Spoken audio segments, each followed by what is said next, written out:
પંચાયત સમાચાર 24 માં આપનું સ્વાગત છે। દાહોદના લીમખેડા પાસે ધાનપુર ચોકડીએથી વાહન ચેકિંગ દરમિયાન કારમાંથી શંકાસ્પદ પાર્સલમાં છુપાવેલી ₹2.56 કરોડની રોકડ ઝડપાઈ।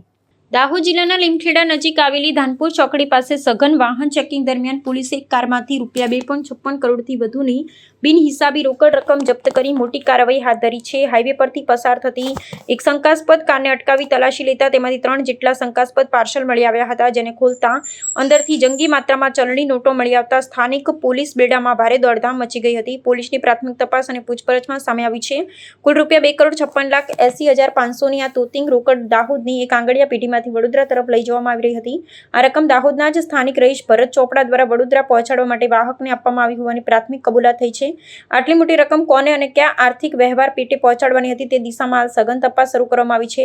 આ ગંભીર મામલાને પગલે લીમખેડા પોલીસે ત્વરિત કાયદેસર પ્રક્રિયા પૂર્ણ કરી સમગ્ર રોકડ રકમ સીઝ કરી છે અને સલામતી અર્થે તેને સરકારી ટ્રેઝરીમાં જમા કરાવી છે। આ ઉપરાંત પકડાયેલા નાણાંના મૂળ સ્ત્રોત ને હવાલા કનેક્શનની આશંકાને પગલે પોલીસે વિધિવત એન્ટ્રી કરી આવકવેરા ઇન્કમટેક્સ વિભાગને પણ સત્તાવાર જાણ કરી દીધી છે, જેથી આગામી સમયમાં કેન્દ્રીય એજન્સીઓ દ્વારા પણ આ મામલાની ઝીણવટભરી તપાસ હાથ ધરવામાં આવશે। રાજ્યમાં બનતા વાહન અકસ્માતના કેસો અને ફેટલના જે બનાવો બને છે એ ફેટલના અકસ્માતોને નિયંત્રણમાં લાવવા માટે મહેરબાન ડીજીપી શ્રી ગાંધીનગર તરફથી સૂચના હતી કે અસરકારક વાહન ચેકિંગ કરવું। જે હુકમના ભાગરૂપે ગઈ તારીખ 15/5/2026ના રોજ Limkheda police inspector Shri SV Vasava સાહેબનાઓ લીમખેડા ધાનપુર ચોકડી પર વાહન ચેકિંગમાં હતા।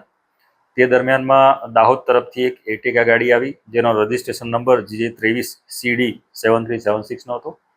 એ ગાડી રોકી અને એને રૂટીન કોર્સમાં ચેક કરતા તેની ડિક્કીમાંથી 2 પાર્સલ મળી આવ્યા મોટા। આ પાર્સલ બાબતે ડ્રાઈવર શ્રી રાજુભાઈ રામુભાઈ નીનાવાને પૂછપરછ કરતા તે સરખો જવાબ નહોતો આપતો અને ગલ્લા તલ્લા કરતો હતો, જેથી પોલીસને શંકા જતા નજીકમાંથી 2 પંચોના માણસો બોલાવી અને પાર્સલ ચેક કરતા પાર્સલમાં ઇન્ડિયન કરન્સી મળી આવી। આ કરન્સીના હિસાબ બાબતે પૂછતા એનો પણ જવાબ ડ્રાઈવર આપી શકેલ ન હતો, જેથી આટલા મોટા પ્રમાણમાં કરન્સી જાહેર રોડ પર ગણવી અને ચેક કરવી એ સલામતીની દ્રષ્ટિએ યોગ્ય ન લાગતા તમામ વસ્તુને વિડીયોગ્રાફી સાથે પોલીસ સ્ટેશન લાવવામાં આવે અને એ રકમની ગણતરી કરતાં ₹2,56,80,500 જેટલી રકમ મળી આવેલ હતી।